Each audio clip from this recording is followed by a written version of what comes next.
हूँ वंदना भारती और आप देख रहे हैं कमोडिटी इनसाइट्स। ये है 22 ऑफ अप्रैल का इवनिंग एडिशन। और इनिशियल एक कामनेस के बाद क्रूड ऑयल में हम लोगों ने फिर से यहाँ पे प्राइसेस को बढ़ते हुए देखा है।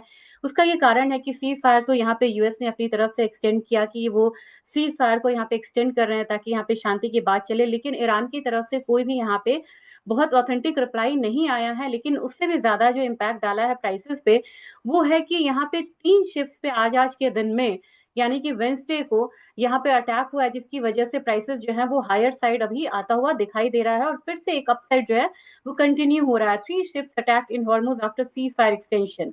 ये एक चिंता वाली बात है क्योंकि 3 शिप्स पे अटैक होना यानी कि अभी भी जो इंश्योरेंस प्रीमियम है चाहे शिपमेंट का गुजरना ये काफी ज्यादा टफ है। तो भले डेरिवेटिव मार्केट पे इम्पैक्ट आ रहा है लेकिन हमारी मार्केट पे जो फिजिकल मार्केट है वहां पे बहुत ज्यादा इम्पैक्ट नहीं आया है। डाउजोन्स इंटरनेशनल मार्केट का जो मतलब यूएस का जो एक कह सकते हैं कि इंडस्ट्रियल एवरेजेस को दिखाता है वो यहाँ पे बढ़ता हुआ नजर आ रहा है। कह सकते हैं कि एक अपसाइड है, यहाँ पे इनिशियल एक रिएक्शन आ रहा है, लेकिन जिस तरीके से यहाँ पे अटैक्स हो रहे हैं शिप के, ये अपसाइड केप्ड हो सकता है करीब करीब यहाँ पे 49,800 के करीब अपसाइड केप्ड हो सकता है। जबकि डॉलर इंडेक्स की बात की जाए, डॉलर इंडेक्स में हम लोगों ने एक बढ़त आता हुआ देखा था, लेकिन अब ये बढ़त जो है वो मतलब कि हम लोगों ने इसको रेड में होता हुआ देखा है, यानी कि बहुत ज्यादा तेजी डॉलर इंडेक्स में भी नहीं है। जबकि विक्स को देखा जाए तो इनिशियली विक्स यहाँ पे लोअर साइड है।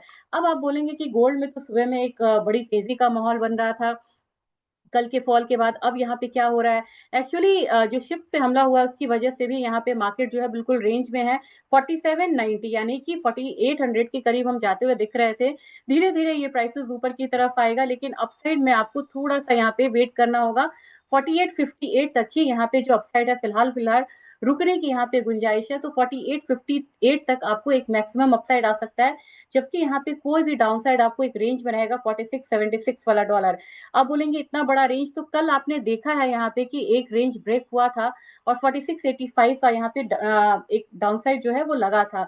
तो काफी वोलाटाइल मार्केट में रेंज जो है वो बड़ी हो जाती है, लेकिन हमारी मार्केट में देखा जाए तो प्राइसेस अभी हायर साइड थोड़ा सा यहाँ पे है और 1,53,55,340 का ही एक रेजिस्टेंस जो है वो आपको देखने को मिल सकता है। फिलहाल बिल्कुल रेंज में है। जबकि अगर हम सिल्वर की बात करेंगे, सिल्वर में बढ़त जो है वो यहाँ पे दिख रही है। इंटरनेशनल मार्केट में भी लगभग 2% का अपसाइड है। हम लोगों ने अपने मार्केट में एक अच्छा खासा एक गैप अप ओपनिंग के साथ एक अपसाइड आता हुआ देखा था। हाई भी लगा था 2,50,700 के करीब का।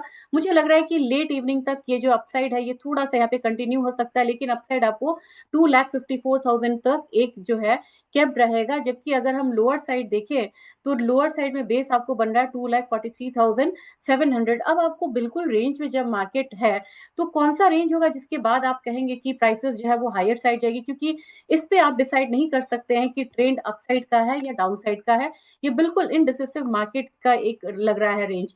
तो जैसे ही आपको ये लेवल ब्रीच होता है ना 2,49,000 वाला, भले ही आपको थोड़ा सा वेट करना पड़े कि हमने तो 1000 पॉइंट मिस कर दिया यहाँ पे, लेकिन तब जाके एक अपसाइड आप देखने को मिलेगा और वो आपको ले जा सकता है 2,54,000 के करीब। अब यहाँ पे क्रूड ऑयल में देखा जाए तो क्रूड ऑयल में एक बढ़त जो है वो आती हुई दिख रही है और 8750 तक एक जो रेंज है 8800 तक वो आता हुआ हम देख सकते हैं। और क्रूड ऑयल में सुबह से लेके शाम तक के ट्रेंड में बदलाव हो सकता है, इसकी आपको तैयारी करनी होगी। तभी मैंने आपसे कहा था कि क्रूड से बढ़िया अभी जो प्रोडक्ट है जिसमें आप ट्रेड कर सकते हैं वो है आपको एनजी, क्योंकि एनजी में छोटी लेकिन स्ट्रॉन्ग मूव्स आती हुई आपको दिख रही हैं। अर्ली हीट वेव यहाँ पे आया है जिसकी वजह से प्राइसेस आपको $3.2 तक जा सकता है। आज के भी दिन देखिए तो अच्छा खासा एक मूवमेंट जो है बेस बनता हुआ नजर आ रहा है इस कमोडिटी में। 270 तक मुझे एनजी लग रहा है कि यहाँ पे आना चाहिए। 262 का पहला वो रखिए, 270 दूसरा।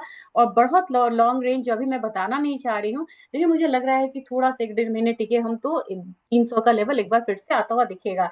स्टेट ऑफ हॉर्मूज पे अगर यहाँ पे टेंशन शुरू, तो यहाँ पे आपको एल्यूमिनियम बाय डिफॉल्ट बढ़ता है। 375 मुझे एल्यूमिनियम में लग रहा है फिलहाल आता हुआ। और 350 मैंने आपसे कहा था यहाँ पे जिंक में 349.6 ऑलरेडी लग चुका है।